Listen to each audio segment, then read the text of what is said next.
Yes, good evening. How do you do? Okay, ठीक है। अब आज हम सेकेंड यूनिट स्टार्ट कर रहे हैं, यूनिट 2A, और एनसीईआरटी बुक में ये थर्ड चैप्टर है, तो उसको हमने 2 पार्ट में डिवाइड किया है। तो चैप्टर है third according to NCERT book. सबसे पहले हम बताएंगे व्हाट इज इलेक्ट्रिक करंट। देखो, फर्स्ट यूनिट में इलेक्ट्रोस्टैटिक्स में हमने चार्ज की स्टडी की एट रेस्ट। वहां पे चार्ज कोई मूवमेंट नहीं थी, इसमें चार्ज की मूवमेंट है। तो चार्ज कहां से मूव, किसी कंडक्टर में से मूव करता है, किसी वायर में से मूव करता है। तो आज हम उसी की स्टडी करेंगे। तो फर्स्ट इलेक्ट्रिक करंट, वैसे आपने 9th 10th में पढ़ लिया है व्हाट इज इलेक्ट्रिक करंट, फिर भी बता रहे हैं। The rate of flow of charge, the rate of flow of charge through any cross section of a conductor, किसी कंडक्टर के एक क्रॉस सेक्शन से जो rate of flow of charge है उसको क्या कहते हैं, इलेक्ट्रिक करंट। तो क्या कहा, the rate of flow of charge through any cross section of a conductor is called electric current. If Q charge flows through any cross section of a conductor in time t, then electric current I is equal to Q upon T। और instantaneous current यानी in the form of differential form क्या आएगा, D I equal to D Q upon D T, यानी D Q charge flows in a very small time D T, in a very small time D T, then I equal to D Q upon D T, यानी first differentiation of charge with respect to time. अब direction, इसकी जो direction लेते हैं along the direction of flow of positive charge, along the direction of flow of positive charge, किसकी direction है, current की direction है। पर क्या है, मेटल में जब इलेक्ट्रॉन मूव करते हैं और इलेक्ट्रॉन पर कौन सा चार्ज है, नेगेटिव चार्ज है, तो इसकी करंट की डायरेक्शन हम इलेक्ट्रॉनों के फ्लो के अपोजिट डायरेक्शन लेंगे, या along the direction of flow of positive charge और in the opposite direction of flow of electron यानी नेगेटिव चार्ज। अब ये बताएंगे कि डायरेक्शन भी है, मैग्नीट्यूड भी है। क्या इलेक्ट्रिक करंट एक वेक्टर है या स्केलर है? तो अब it is a scalar quantity, although electric current is have magnitude and direction, but it is a scalar quantity. क्यों? वेक्टर के लिए कंडीशन और भी है, it should obey law of vector addition, it should obey law of vector addition, और ये vector addition को obey नहीं करता, तो it is a scalar quantity, it is not a vector.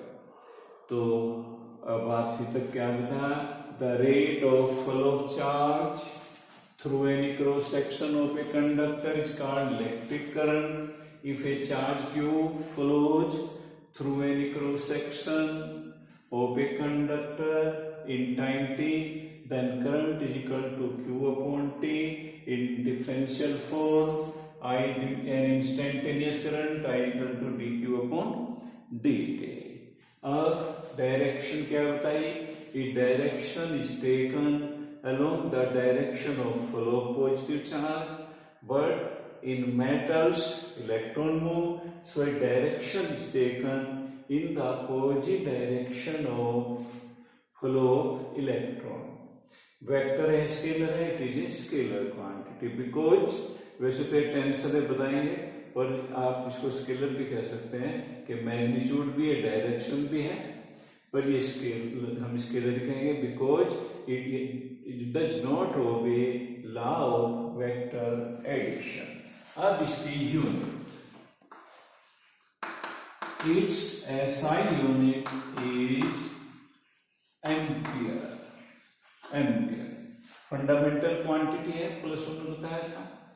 अब इसको डिफाइन करेंगे, if Q is equal to 1 coulomb, T is equal to 1 second, then I is equal to 1 ampere.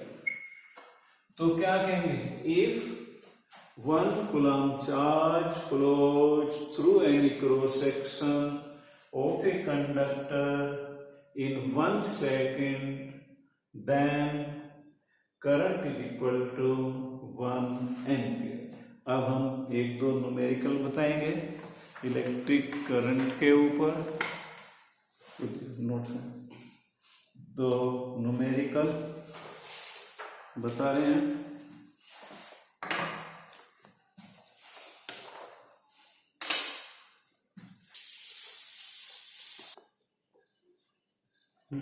Numerical है first, if 2.25 into 10 to the power 20 electrons pass through a wire in 1 minute। क्या कह रहा है, if 2.25 to 10 to the power 20 electron, then number of electron है 2.25 10 to the power 20 pass through a wire in 1 minute, time 1 minute means 60 seconds, find the magnitude of current flowing through the wire। Current कह रहा है, we have to find out the value of current। I is equal to Q upon T, और I is equal to NE upon T, IN 2.25 10 to the 20 E 1.6 10 to the power minus 19 upon 60 on solving 0.6 ampere. ये था numerical first. अब हम बताएंगे second numerical, you will do yourself. Now numerical third, in hydrogen atom the electron moves in an orbit of radius r 5 into 10 to the power minus 11 meter with a speed 2.2 10 to the power 6 meter per second। Find the equivalent current। देखो hydrogen atom में क्या होता है, ये तो nucleus है और एक इलेक्ट्रॉन ये घूमता रहता है। इसके न्यूमेरिकल आएंगे बार बार हाइड्रोजन एटम टाइप के। आगे आपका आएगा कि मैग्नेटिक फील्ड फाइंड आउट करना है सेंटर पे, फिर आएगा कि magnet dipole moment find out करना है। तो सबके एक ही मेथड है। आप पहले क्या करेंगे कि 1 रिवॉल्यूशन का टाइम फाइंड आउट कर लेंगे, टाइम पीरियड फाइंड आउट करके फिर आप क्या करेंगे, current is equal to charge upon time. तो अब यहाँ पे क्या आ रहा है कि इलेक्ट्रॉन इस ऑर्बिट में मूव कर रहा है जिसकी radius 5 to 10 to the power minus 11 metre है, स्पीड है 2.2 10 to the power 6 मीटर पर सेकंड। तो इसका जो टाइम पीरियड आएगा, यानी time taken to complete revolution, तो distance upon velocity 2πr upon v, ये टाइम आ गया है। और current I Q upon T, I Q की वैल्यू इलेक्ट्रॉन घूम रहा है, E टाइम T है, तो क्या आएगा 2πr into v, I E 1.6 10 to the power minus 19, velocity 2.2 10 to the power 6/2 pi 22/7 or have 5 into 10 to the power minus 11 meter, and on solving you will get 1.12 10 to the power minus 3 ampere. तो ये था numerical third. Numerical 4 ये भी hydrogen atom के ऊपर है type से। In hydrogen atom electron revolve around the nucleus along a circular path of radius 0.53 angstrom, making 6.5 10 to the power 15 revolution per second। क्या करता है 1 सेकंड में 6.5 10 to the power 15 रिवॉल्यूशन कर लेता है। कैलकुलेट इक्विवेलेंट कर, तो मैंने क्या कहा था, ऐसे न्यूमेरिकल में आपका पहला काम है to find the time period. तो t equal to 1/n 1/6.5 10 to the power 15 time period आ गया है। अब Q की वैल्यू वही है E 1.6 10 to the power minus 19, तो I equal to Q/T। I Q है 1.6 10 to the power minus 19 और T ये है, तो 1 into 6.5 10 to the power 15 on solving 1.04 10 to the power minus 3 ampere. तो इस टाइप के न्यूमेरिकल आपको बार बार आएंगे, इनकी प्रैक्टिस करनी है। मैं फिर रिपीट कर रहा हूँ, 1 रिवॉल्यूशन का टाइम लेंगे, फिर टाइम फाइंड आउट करके current is equal to charge upon time. Numerical 5 you will try yourself। 6 the amount of charge passing through cross section of a wire is Q is equal to AT square plus BT plus C। First part, write dimensional formula for A, B and C। A, B और C के सबके dimensional formula. तो +1 में बताया था the quantities of same dimension can be added और subtracted. तो जो डायमेंशन C की है वही Q की होगी। डायमेंशन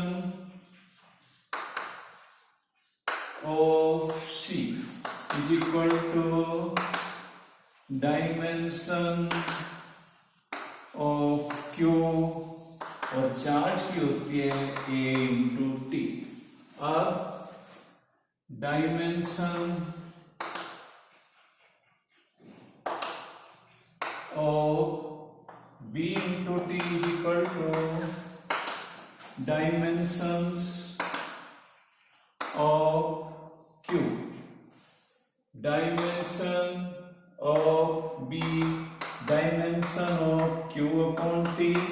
Q है A into T/T यानी A। अब dimension of AT square dimensions of Q। Dimension of A dimension of Q/T square A into T/T square A T power -1। ये तो सबकी आ गई है डायमेंशंस। अब second part, if A is equal to 5, B is equal to 3, C is equal to 1 SI units. Find the value of current at t is equal to 5 second, यानी instantaneous current find out करना है t is equal to 5 second. तो dq upon dt 2at plus b plus c की value g, differentiation 0. तो I is equal to 2at plus b. Current at t equal to 5 second, तो I equal to 2, a की value 5 है, t की value 5, b की value 3, तो ये आ गया 53 एम्पियर. तो ये था हमारा न्यूमेरिकल 6. ओके.